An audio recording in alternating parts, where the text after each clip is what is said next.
Good morning, City Lifers.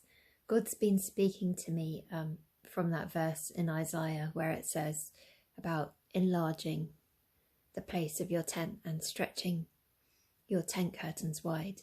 And it says, do not hold back, lengthen your cords, strengthen your stakes. And I feel like God's been saying to me that that's not about inviting people in, it's not about expanding in numbers, but it's about expanding in character.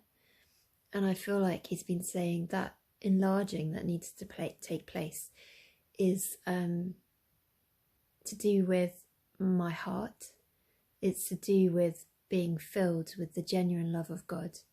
It's about loving in a way which is foreign to all of us.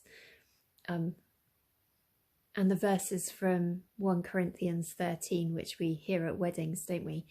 But that thing about being patient and kind, not being proud, not dishonouring others, not being self-seeking, not being easily angered, about not keeping a record of wrongs,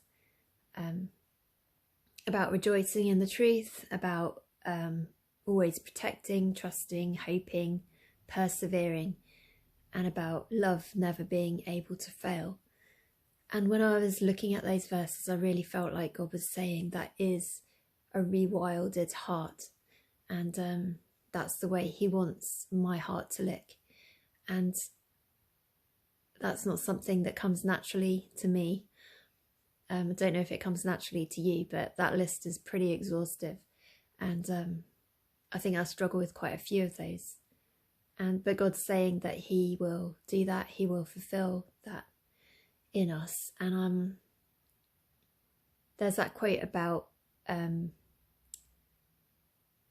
you become like the thing you worship. And as we spend time with God, just genuinely before him, being honest, waiting for him to just fill the silences with his presence, I feel like he's doing that deeper character work, that we'll get to a place and we'll be surprised by the unseen growth that's been going on.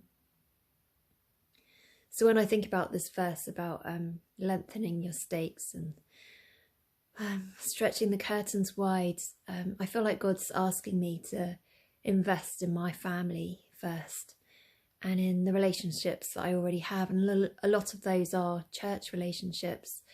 And I feel like there needs to be something more wild and more fluid and more beautiful kind of love that flows between us. And I feel like that will be a marker to the world, that will be attractive, and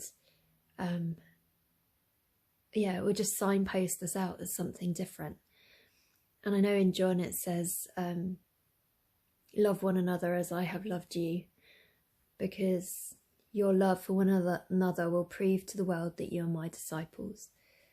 And I feel like that is what the world is waiting for. It's waiting for the expression of God's love in an amazing, new, fiery way. So let's wait on God today.